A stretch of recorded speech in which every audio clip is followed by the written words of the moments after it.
What if I told you that 200,000 Amish families across America feed 8, 10, sometimes 14 people per household and spend a fraction of what the average English family spends on groceries because they built an entire food system that the modern retail industry never figured out how to compete with? What a bulk store is. An Amish bulk food store is not a warehouse club. It is not a Costco with plain packaging. It is something fundamentally different, a community-owned food source that sells staple ingredients by weight, operates without electronic registers or loyalty cards, and stocks exactly what a family cooking entirely from scratch actually needs. Walk into one, and you find floor-to-ceiling shelves of grains, beans, spices, sugars, flours, pastas, dried fruits, nuts, and baking supplies, all in plain containers labeled simply by content and weight, priced by the pound rather than by the brand.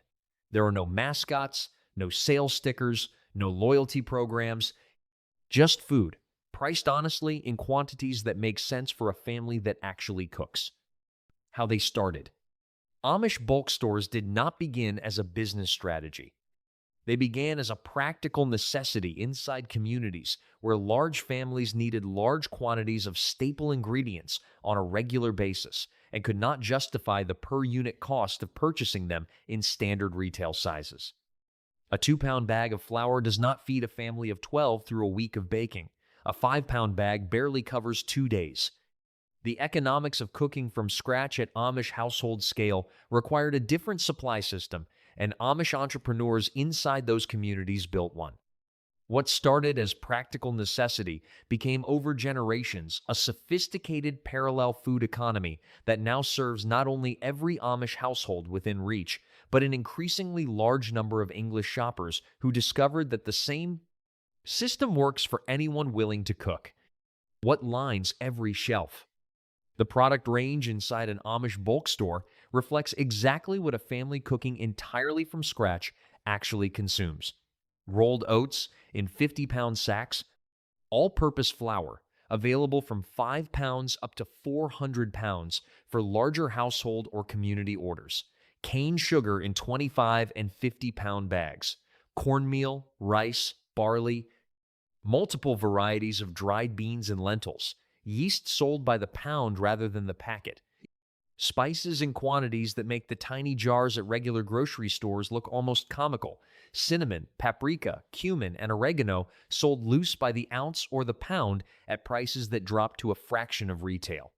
Pasta in bulk, dried fruit, multiple grades of honey, raw nuts, chocolate chips by the pound, coconut in 5-pound bags.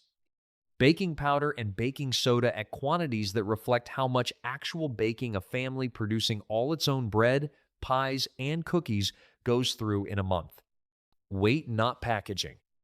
The most important structural difference between an Amish bulk store and any mainstream grocery store is the pricing model. In a regular grocery store, you pay for the container as much as you pay for the content. The branding, the packaging design, the marketing that went into putting that product on the shelf, all of it is embedded in the price you pay at the register. An Amish bulk store removes every layer of that completely. Items are sold by weight, measured at the counter or pre-packaged in plain bags and containers that identify content and nothing else. This system has two effects that compound each other. First, it eliminates the premium that branding adds to every packaged product, a premium that can represent 30 to 50% of the retail price on common staples. Second, it allows a shopper to buy exactly the quantity she needs, no more and no less, without being forced into a container size that either runs short or produces waste. An Amish mother who needs 3 pounds of rolled oats and 6 pounds of bread flour buys exactly that. She does not buy the closest available container size and adjust. She buys what she needs, pays for what she takes, and wastes nothing in the bent and dent system. Alongside the standard bulk inventory, most Amish communities maintain what are known as bent and dent stores, a separate category of retail that handles food items the mainstream distribution system can no longer move through regular channels. Dented cans, slightly damaged packaging, products approaching or just past their printed expiration dates, discontinued items from manufacturers, overstocked goods that distributors need to clear. All of it arrives at bent and dent stores at prices that can be 60, 70, sometimes 80% below what the same product sold for on a regular grocery shelf weeks earlier. The Amish relationship with bent and dent stores reflects something deeper than bargain hunting.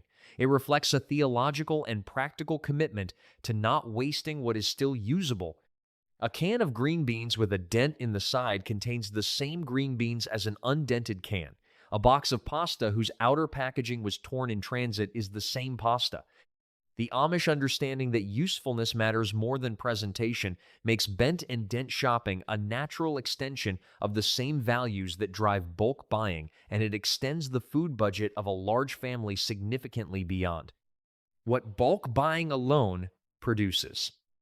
An Amish family that combines a monthly bulk store run with regular bent and dent shopping can feed 10 people on a grocery budget that most English families of 4 would consider impossible. The math is not complicated. It is the result of a system that eliminates every cost that does not directly contribute to the food itself. How an Amish mother shops. An Amish mother shopping for a family of 10 does not browse. She arrives at the bulk store with a list that has been compiled over the previous week from a careful inventory of what the household has used and what it needs to replace.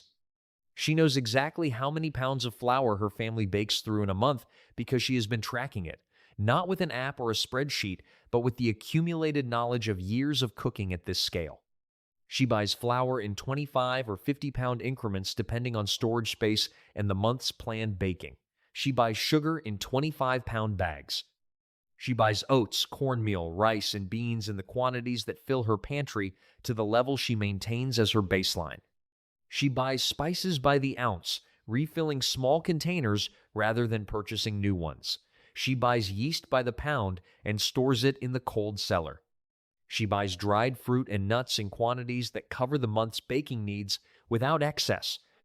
The entire shopping trip takes less time than most English families spend navigating a single supermarket aisle because she is not making decisions. She is executing a system she has refined over years of feeding a large family efficiently. The list is already made. The quantities are already known. She loads what she came for, pays by weight at the counter, and is done. The real savings numbers, the savings produced by Amish bulk store shopping, are not modest. Research and reporting on Amish household economics consistently show that Amish families of 6 to 10 people spend between $200 and $400 per month on groceries for households that eat 3 full meals per day, bake all their own bread, and produce virtually no food waste. The average American family of 4, by contrast, spends close to $1,000 per month on groceries, according to USDA data for a household half the size, eating significantly more processed and prepackaged food and producing substantial food waste in the process. The per-person comparison is stark. An English family spends roughly $250 per person per month on food. An Amish family, shopping primarily through bulk stores and cooking entirely from scratch, spends closer to $30 to $50 per person per month on purchased groceries, supplemented by who owns these stores. The bulk food stores serving Amish communities are almost universally owned and operated by Amish families. This is not incidental. It reflects the Amish principle that commerce within the community should strengthen the community, that the money an Amish family spends on food should, wherever possible, return to another Amish family rather than leaving the community entirely. An Amish bulk store owner typically operates out of a converted outbuilding on the family property or from a simple purpose-built structure without electricity, climate control beyond what the season provides, or the overhead that a mainstream retail operation carries. The store may be staffed by family members. The owner sources from Amish and Mennonite wholesalers where possible, from regional distributors for what cannot be sourced locally, and from the bent and dent supply chain for salvage inventory. Profit margins are modest by design. The goal is not maximum profit per transaction, but sustainable volume enough, regular customers buying enough regular product to keep the store viable and keep the prices low enough that the community it serves continues to depend on it. This model has produced bulk food stores in virtually every sizable Amish settlement in America, from Lancaster County in Pennsylvania to the communities of northern Indiana, central Ohio, and the smaller settlements scattered across Missouri, Iowa, and beyond. The community economy loop. The bulk store does not exist in isolation. It is one node in a community economic loop that recirculates money, labor, and resources within the Amish settlement, rather than sending them outside it. The family that shops at the bulk store spends money that stays with the Amish family that owns it. That family buys from Amish wholesalers and regional suppliers, some of whom are also community members. The owner's family produces baked goods from the bulk supplies and sells them at the store counter, adding value that returns to the household.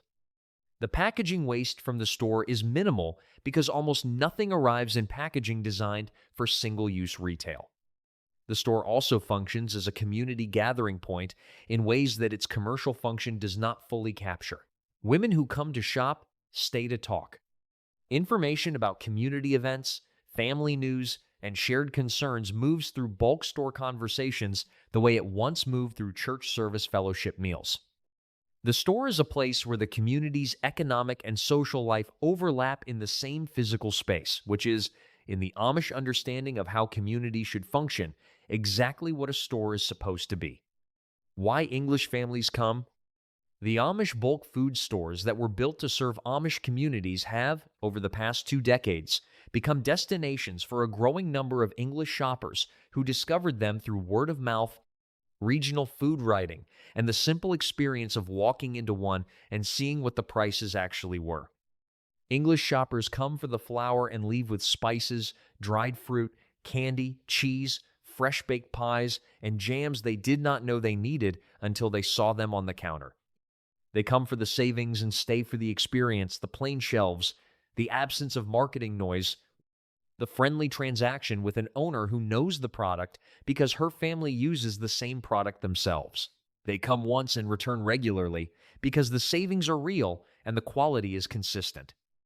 The bulk store's appeal to English shoppers has created a secondary benefit for Amish communities, a broader customer base that increases volume and helps keep prices low for everyone. There is no business school case study on the Amish bulk food store system. No consulting firm has written a white paper on it. No retail analyst has published a report on how a network of plain-wrapped, family-owned, electricity-free stores in rural Pennsylvania and Ohio managed to build a food distribution model that feeds hundreds of thousands of people at 30 to 75% below mainstream retail prices while producing almost no packaging waste and keeping virtually all of the money inside the communities it serves. It was not designed, it was not optimized, it was not disrupted and rebuilt. It grew from the practical necessity of large families who needed to eat well on limited budgets, managed by women who understood their household's actual consumption patterns with a precision that no grocery loyalty program has ever matched, and owned by community members who understood that the purpose of a store is to serve the people who depend on it. 200,000 Amish families shop this way because their grandmothers shopped this way and their grandmothers' grandmothers before them. Because a 50-pound bag of flour fed a family through a month of baking long before a 2-pound bag wrapped in a colorful label existed. Because food sold by weight and bought in honest quantities does not require a marketing budget to justify its price. Because a system that eliminates waste, keeps money in the community, and prices things at what they actually cost does not need to be disrupted.